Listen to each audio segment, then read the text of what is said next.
Son imágenes de la pintora y escultora Carmen Lafón, que ha recibido este mediodía el segundo premio de Cultura de la Universidad de Sevilla.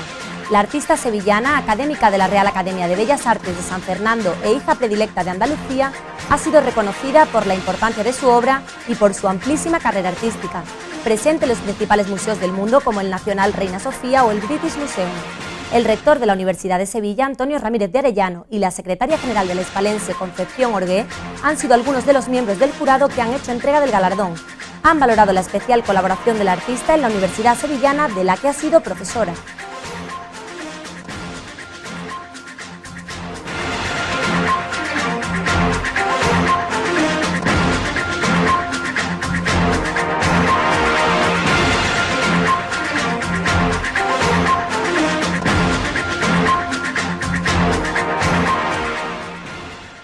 Saludos, muy buenas tardes. Es martes 4 de noviembre y como todos los días se abre este espacio para la actualidad informativa en el Correo de Andalucía Televisión, en el que de algún modo tratamos de contarles todo lo que está pasando en Sevilla. Un informativo que también pueden seguir a través de la web del Correo de Andalucía y el Decano Deportivo, y en el que les invitamos, como habitualmente, a que sean nuestros corresponsales y nos envíen todas aquellas imágenes que consideren las más destacadas de la jornada a través de nuestra cuenta de Twitter, @estapasandosevilla, o a través del hashtag #estapasando. Como estas dos que vemos a continuación. Son dos fotografías. La primera es de Javi23, que nos muestra una imagen del entorno de Santa María de Ordaz y sobre la que apunta: así deberían estar todos los alcorques de Sevilla repletos de árboles. La segunda imagen nos la envía Ricardo Flores, quien nos muestra el comienzo de la colocación de las luces navideñas en el barrio sevillano del Porvenir. Unas imágenes que se han convertido en noticia, como estas otras que les adelantamos en este sumario. Octubre volvió a ser un mes negativo en cuanto a las cifras de desempleo. En Andalucía, el número de parados subió en algo más de 15.000 personas, quedando la cifra total por encima del millón. En Sevilla y su provincia, la tónica fue similar, con una subida casi de 3.000 desempleados. El ministro de Economía y Competitividad, Luis de Guindos, ha sido el encargado de inaugurar esta mañana el Congreso Anual de la Confederación Española de Directivos y Ejecutivos, que se celebra en Sevilla. De Guindos ha afirmado que la economía española es la que más crece en toda la zona euro. Cáritas ha presentado hoy en Sevilla los datos del informe elaborado por la Fundación FOESA sobre exclusión y desarrollo social, un documento que recoge que Andalucía es la segunda región con mayor tasa de exclusión de toda España, con más del 25% de su población en situación de exclusión social. La Hermandad de la Macarena ha registrado el rostro de la Virgen de la Esperanza y del Señor de la Sentencia, de modo que a partir de ahora solo podrán utilizarse bajo autorización expresa de la propia corporación. Se trata de un hecho pionero en el mundo de las hermandades y cofradías.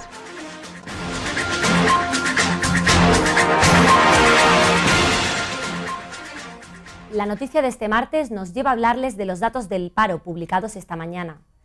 La tasa de desempleo ha subido en toda Andalucía, alcanzando los 90.000 parados en la capital hispalense. Paradójicamente, el número de afiliados a la Seguridad Social y el de contrataciones también ha subido, una cuestión muy analizable. La vida sigue igual, también en cuanto a las cifras del paro. Octubre cumplió todos los pronósticos y arrojó un crecimiento del número de desempleados. En total, casi 80.000 personas más, un número cuyo único aspecto positivo, si es posible encontrar alguno, es que se trata del menor desde el año 2010. Con esta subida, la cifra total en España se queda por encima de los 4,5 millones. Lo cierto es que la situación no mejora ni en nuestra comunidad ni tampoco en la provincia de Sevilla. Andalucía fue una más de las regiones con peores registros. En octubre, el paro creció en 15.058 personas, un 1,46%, quedando el número de desempleados por encima del millón de personas. En Sevilla aumentó el total de parados en 2.743 personas, aunque al menos la nuestra no fue la provincia con mayor crecimiento de todas. Y un dato más, el de la capital sevillana, que terminó octubre con 89.485 desempleados, 978 más. Frente a estos datos, tanto las afiliaciones a la Seguridad Social como las contrataciones han subido. Eso sí, son empleos por semanas, por días e incluso por horas, que hablan de unos puestos de trabajo de baja calidad, que al final acaban por engrosar las listas del paro. Habrá que ver si la campaña de Navidad mejora un poco esta negra perspectiva. Bueno, ya han visto este informe en el que hemos contextualizado de algún modo estos datos del paro y ahora saludamos a Juan Rubio, de la sección de Economía del Correo de Andalucía, quien va a hablar un poco más sobre esta cuestión. Muy buenas tardes, Juan. Buenas tardes, Eugenia. ¿Por qué se produce este hecho? Bueno, más bien centrémonos en la paradoja, en esta paradoja de subida de, por un lado, la tasa de desempleo, pero también de las contrataciones y de los afiliados a la Seguridad Social. En efecto, el mercado de trabajo en la provincia de Sevilla, en lo que ha sido el mes de octubre, viene marcado por una paradoja. Por un lado hay una subida del desempleo, efectivamente, acompasada con una subida de las cotizaciones y de las contrataciones. ¿Qué está pasando? ¿Por qué se produce eso? Porque hay una diferencia estadística entre lo que son los datos del paro, que se contabilizan a 31 de octubre, y los datos de las cotizaciones a la Seguridad Social, que es una media del mes, y los datos de las contrataciones, que es un acumulado en el mes. Es decir, se registran contrataciones que ocurren el día 1, el día 12 o el día 31, ¿vale? Esa diferencia estadística hay que tenerla en cuenta. Y por otro lado, que haya más cotizantes y más contrataciones en un entorno de subida del desempleo, está diciendo, como dice tu compañera, que se están produciendo contratos por horas, por semanas, por días, y eso es un empleo eminentemente precario. El delegado de Economía y Empleo del Ayuntamiento de Sevilla, Gregorio Serrano, también ha realizado algunas valoraciones al respecto. Ahora, en un momentito, cuando nuestros compañeros lo tengan previsto, vamos a verlo. Que es el mes de octubre, donde el mes de octubre siempre desde que hay serie histórica de datos, ha sido un mes donde ha aumentado el paro, siempre. Este mes de octubre es el mes que menos ha aumentado el paro desde que se tiene constancia de la serie histórica del año 96. Por lo tanto, ¿eso qué? Pues parece ser que es una buena noticia, pero por otro lado hay 800 parados más. También le puedo decir que es el mes, desde que hay contabilidad en este sentido, el mes desde el año 99, donde se han producido más contrataciones en Sevilla, 32.000. La economía de Sevilla no está muerta, ahí tienen los datos, 32.000, el mes con más contrataciones desde que se tiene noticia de la serie histórica. Bueno, Juan, pues el delegado de Economía y Empleo analizaba un poco la situación y desde su perspectiva se centraba en que, a pesar del repunte negativo, desde 1999 este es el octubre menos lesivo, por así decirlo. Lo será, pero también hay que tener en cuenta, con todos los matices, que en el último año el paro en la capital de Sevilla ha bajado en 8 centésimas. 800 personas. Una cifra irrisoria. Irrisoria, efectivamente. También hay que tener en cuenta, Eugenia, que en el caso de la capital de Sevilla está muy influenciada el mercado de trabajo por el trasiego de trabajadores que hay desde el área metropolitana a la ciudad y desde la ciudad al área metropolitana. Y eso siempre condicionará los datos. Es decir, por ejemplo, un trabajador que vive en Alcalá de Guadaira y trabaja en Sevilla, si se queda en paro en Sevilla, computa esa pérdida de puesto de trabajo en la oficina del SAE de Alcalá, ¿vale? Y no en la de Sevilla. Y a la inversa, ¿vale? Por eso siempre están condicionados esos datos por el trasiego de trabajadores. Además, la campaña de verdeo es un hito también destacable en el mes de septiembre, que explica un poco también toda la situación del cambio del mes de septiembre al mes de octubre, en el que parece que hay una liberación, ¿no? Efectivamente, en el caso del mes de septiembre, el empleo sube mucho en la provincia de Sevilla por la campaña del verdeo, que es, junto con la del melocotón y la nectarina, que se recogen en mayo, las dos principales campañas agrícolas que existen en la provincia de Sevilla. Octubre, se acaba la campaña de verdeo, sube el paro. Ayer, además, la Universidad de Loyola publicaba un informe en el que hablaba, de algún modo, de la falta de amortiguadores en ese famoso sexenio, ¿no? Esas campañas de 6 meses y entre las cuales, entre una y otra, falta un poco ese amortiguador, ese soporte económico. Efectivamente, los expertos de la Universidad de Loyola lo que venían a decir, en estos 6 años de crisis económica no ha habido un cambio de modelo productivo. No es que la economía de Andalucía o de la provincia de Sevilla vaya a cambiar de la noche a la mañana, ni siquiera en unos cuantos de años, pero es que no se ha movido absolutamente nada. ¿Qué pasa? Terminadas las campañas agrícolas o terminadas las campañas de turismo, el desempleo sube. Y al contrario, si hay campañas agrícolas y hay campañas de turismo, pues el desempleo baja. Eso siempre así. De hecho, en este mes de octubre, el único sector en el que ha bajado el desempleo ha sido la construcción. ¿Estamos volviendo otra vez a lo mismo de antes? ¿Qué cabe esperar para lo que queda de año, Juan? El mes de noviembre es un mes de tránsito hacia la campaña de Navidad. La campaña de Navidad tira muchísimo de los servicios, pero este año hay que tener un matiz con el tema de la campaña del aceite de oliva. La previsión de cosecha este año es la mitad que el año pasado. ¿Qué quiere decir eso? Que este año no vamos a contar con ese resorte ni en Andalucía ni en Sevilla, con ese resorte de trabajadores que van hacia la campaña del olivar. ¿Qué se puede esperar? Pues que ni haya aumento del desempleo, ni haya una bajada del desempleo. Yo creo, sinceramente, que se va a quedar estable. Muchísimas gracias, Juan, por este análisis de este informe y esperamos poder volver a hablar de esta cuestión muy pronto y con unas cifras algo más positivas y alentadoras. Perfecto, muchísimas gracias. Muchísimas gracias a ti. Bueno, y ahora cambiamos de asunto para hablarles del Congreso Anual de la Confederación Española de Directivos y Ejecutivos que se ha celebrado este martes en Fibes, un congreso que ha sido inaugurado por el ministro de Economía Luis de Guindos y cuya clausura estará presidida por el rey Felipe VI. Más de 2.000 directivos y empresarios se han dado cita en el Palacio de Congresos y Exposiciones sevillanos. El Congreso CEDE ha sido el punto de encuentro y espacio de debate sobre economía, empresa y talento. La conferencia inaugural ha contado con la presencia del ministro de Economía, Luis de Guindos. Hace 3 años, el principal factor de incertidumbre de la economía española era la situación de nuestro sistema financiero. Se hablaba mucho de la prima de riesgo, y yo siempre digo en broma que me convertí en un adicto a la prima de riesgo.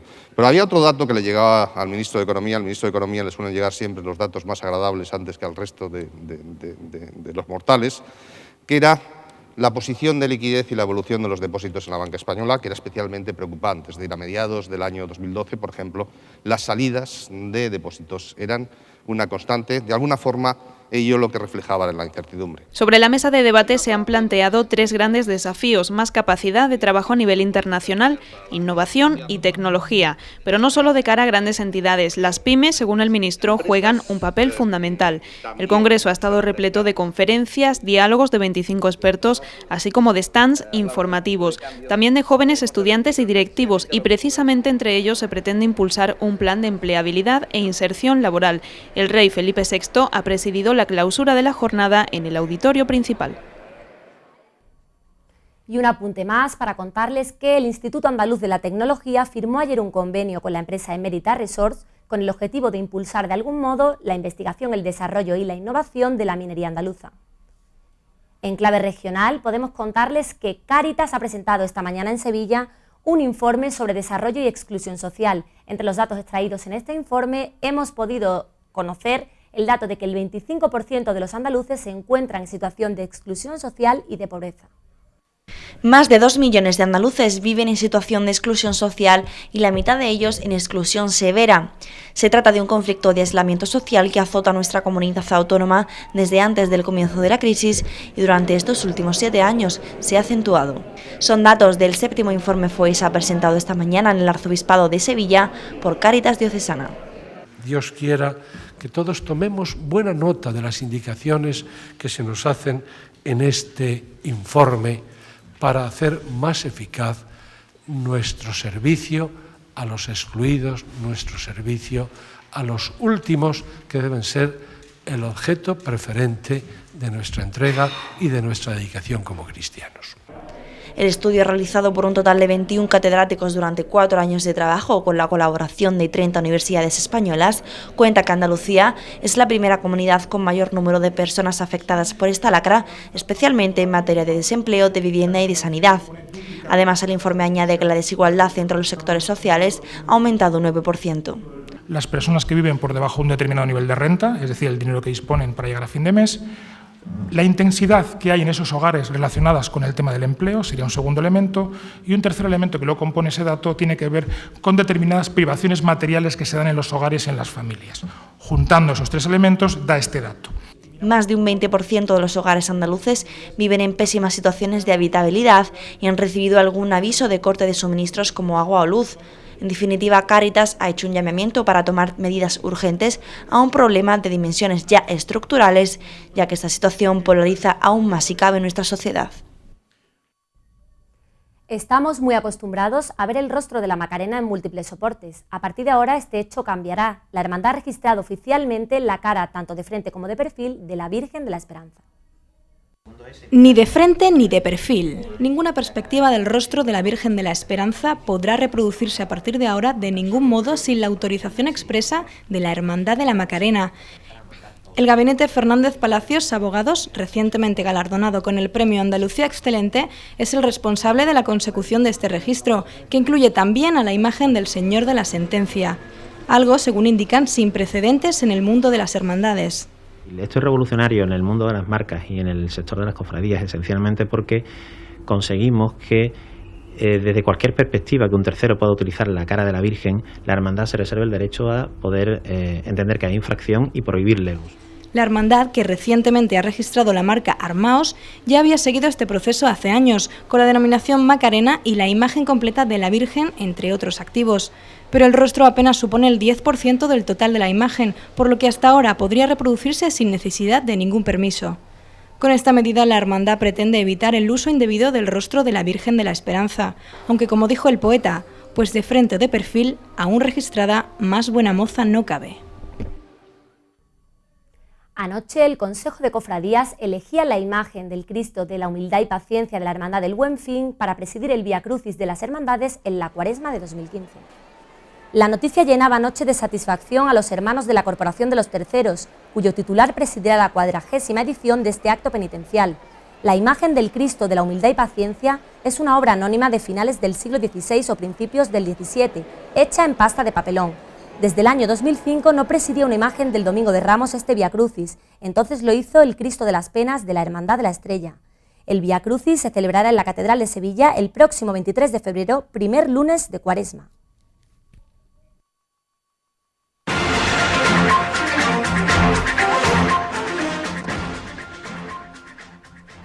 Abrimos página cultural para hablarles de la entrega de premios de novela de Ateneo de Sevilla que ha tenido lugar esta mañana. Los protagonistas, los premiados Félix Modroño y Mado Martínez, por La Santa y El Secreto del Arenal, respectivamente. Por fin ha llegado el frío a Sevilla y las tardes de invierno en las que dejarse llevar por la buena literatura. Los amantes de las letras están de enhorabuena porque esta mañana Alberto Máximo Pérez Calero entregaba los galardones de la 19ª edición de los premios Ateneo y Ateneo Joven 2014 a dos novelistas muy particulares. Ellos son Félix Modroño y Mado Martínez, dos autores que, aunque escriben por separado, tienen un objetivo común, que su obra sea leída y sobre todo que disfrutemos leyendo. La Santa, una novela de terror, nos lleva a rincones recónditos de Asturias de los años 50, donde una tormenta en una pequeña aldea hace que cambien las cosas en un internado de señoritas, quizás por la presencia de la Santa Campaña. De terror, pero conjuga muchos géneros dentro de sí misma, pienso yo, porque los personajes tienen mucha profundidad psicológica y en algunos momentos la trama alcanza ciertas cotas de terror psicológico.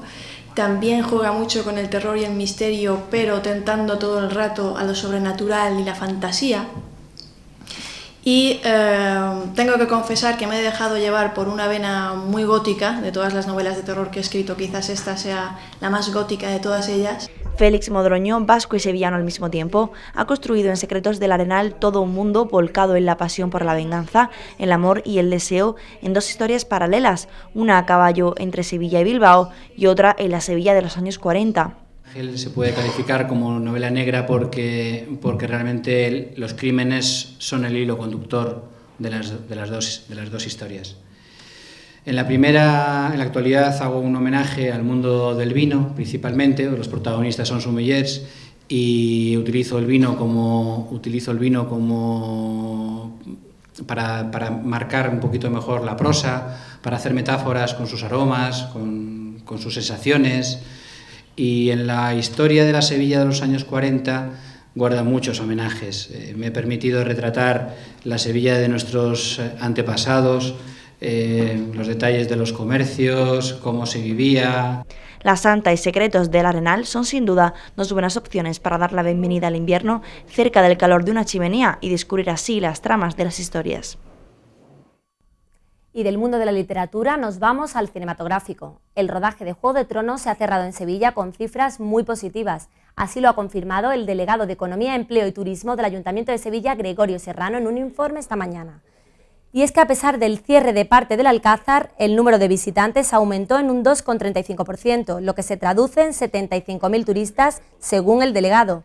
Cifras a las que se suman las 12.000 pernoctaciones durante el rodaje y la contratación de 140 personas, así como 50 autónomos. En la rueda de prensa también ha estado presente Peter Welter, director de la productora Fresco Films. El encargado del rodaje de Juego de Tronos en España ha querido mostrar su agradecimiento, sobre todo al consistorio, a la Sevilla Film Office y a todo el personal de los Reales Alcázares.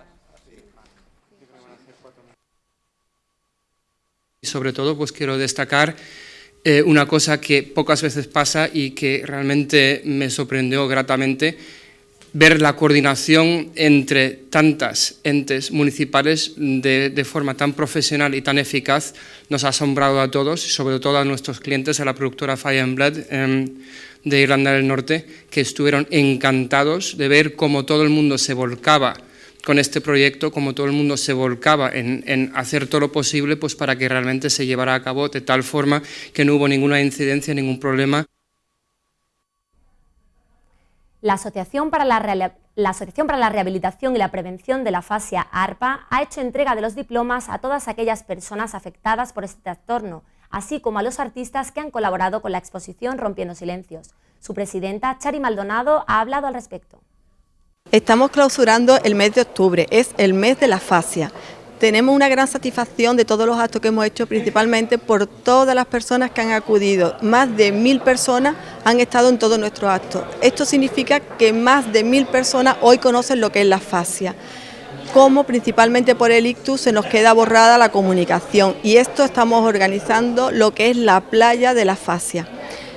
También tenemos gran satisfacción porque hemos dado a conocer el apoyo desde la Fundación Morera Vallejo con una cátedra. Esto es fundamental para la afasia y para muchos profesionales. Y por supuesto, hoy se encuentran con nosotros personas y pacientes con afasia, se encuentran también con nosotros los artistas que con su generosidad han hecho posible una exposición que desde el día 7 que se inauguró ha estado todo este mes de octubre con nosotros, y le vamos a dar un reconocimiento con una entrega de diplomas.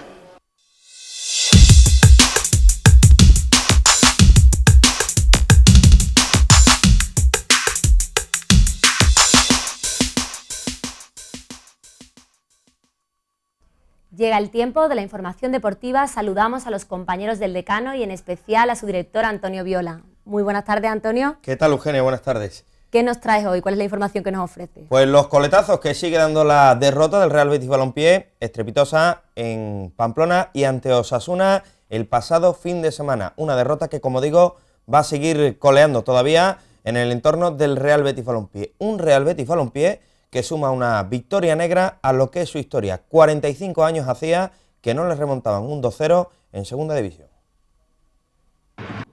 El Betis regresó de Pamplona con otra derrota más para la historia del club verdiblanco. El conjunto de Velázquez desperdició una ventaja de 2 goles y acabó perdiendo, una situación que los béticos no vivían desde hace 45 años. No puedes perder el partido como se pierde hoy en la vida.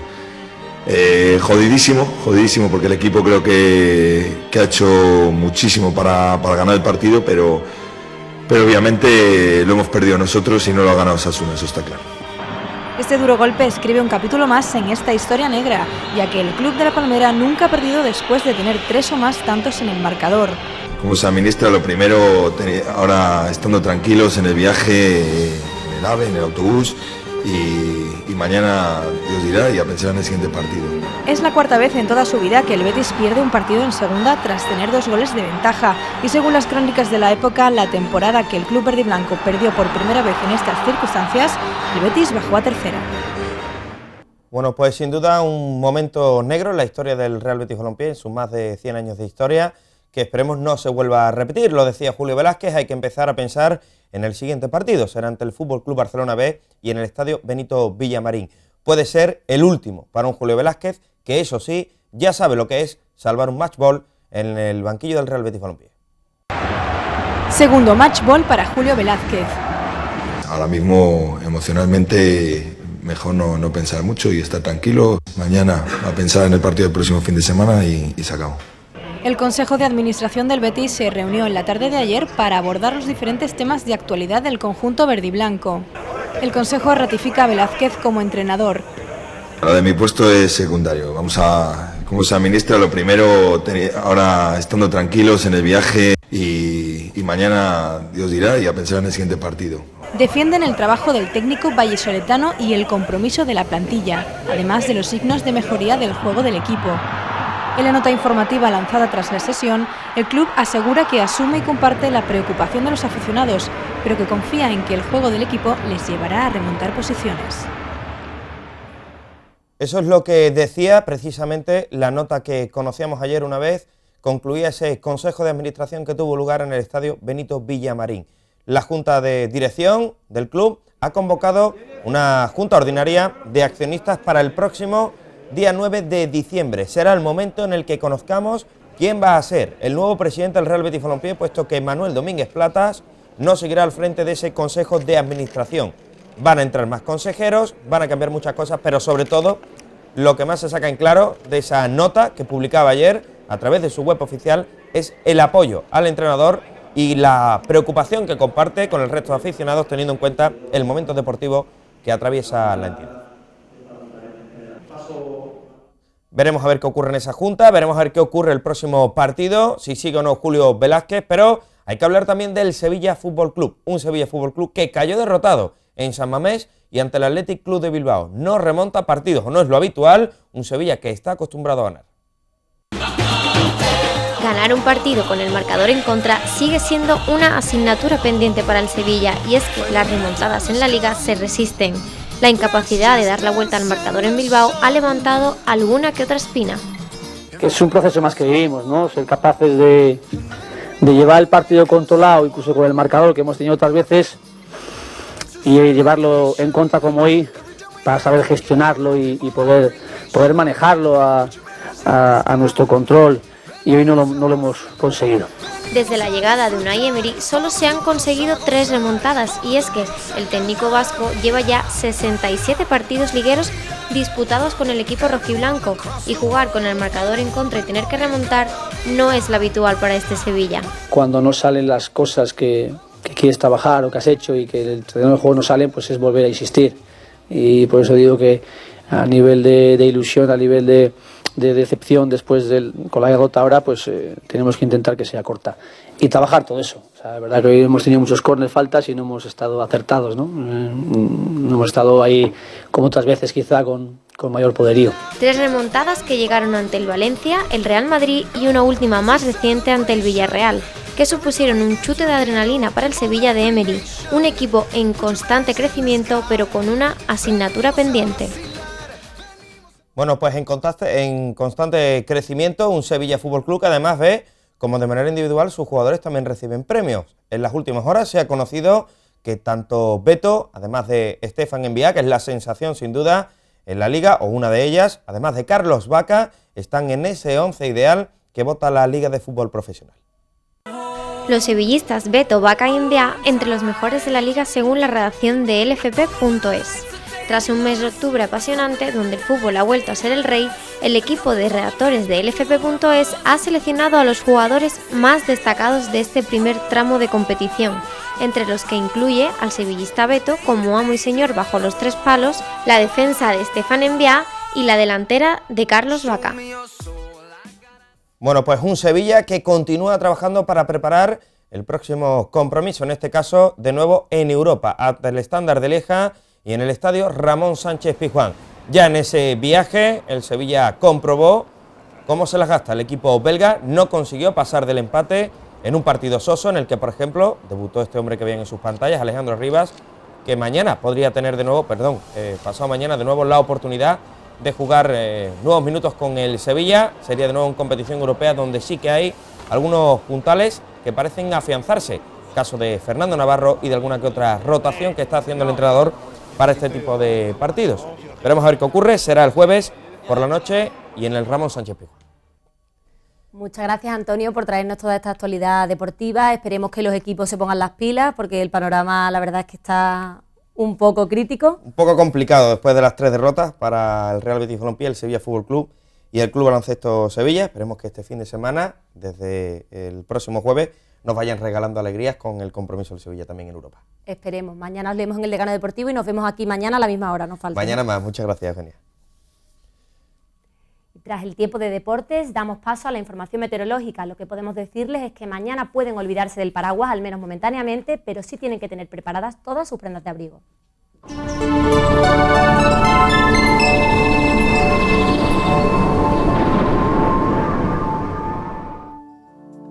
Para este miércoles 5 de noviembre, la web eltiempo.es, dirigida por el meteorólogo José Antonio Maldonado, anuncia una jornada de tregua con cielos despejados en Sevilla y su provincia.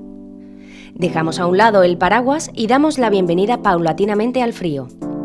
Las temperaturas experimentarán un descenso moderado que será más acusado durante la noche, con unas mínimas que rondarán los 7 grados y unas temperaturas diurnas sin muchos cambios, que oscilarán entre los 15 y 19 grados. Vientos flojos en general, de componente noroeste, manteniéndose fuertes en zonas altas que podrían extenderse al resto de la provincia durante la primera mitad del día, disminuyendo por la tarde.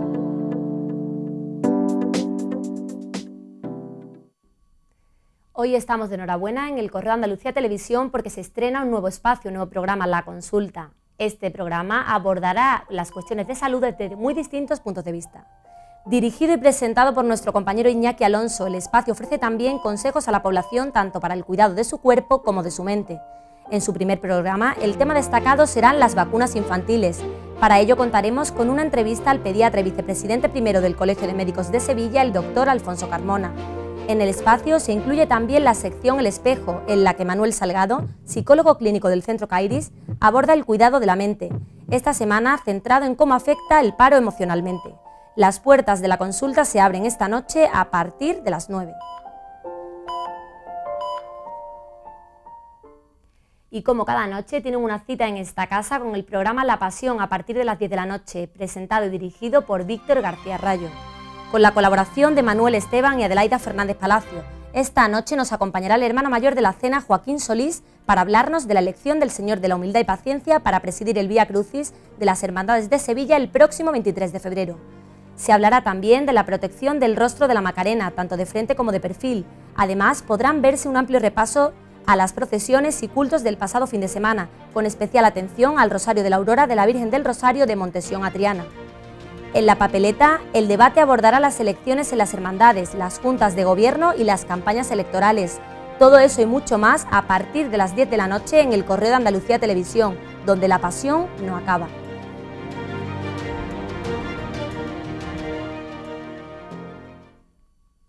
Y hoy queremos poner el broche final a este informativo como solemos hacer habitualmente, con un poco de música, qué mejor manera que acabar la jornada, y concretamente con el saxofón de David Murray.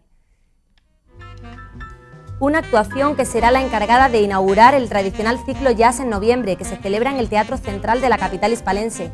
El músico de Los Ángeles, David Murray, actuará con su tradicional banda en la que comparece el pianista Orrin Evans, entre otros músicos. Un ciclo musical que comienza mañana y se extenderá hasta el sábado, con un especial epílogo el domingo. Contará además con músicos de la talla de Trio Edition o Jack de Jonet. Con esta muestra de jazz les dejamos y les recordamos que mañana tienen una cita en esta casa a las 8 de la tarde para seguir contándoles lo que está pasando en Sevilla. Que pasen una muy buena noche.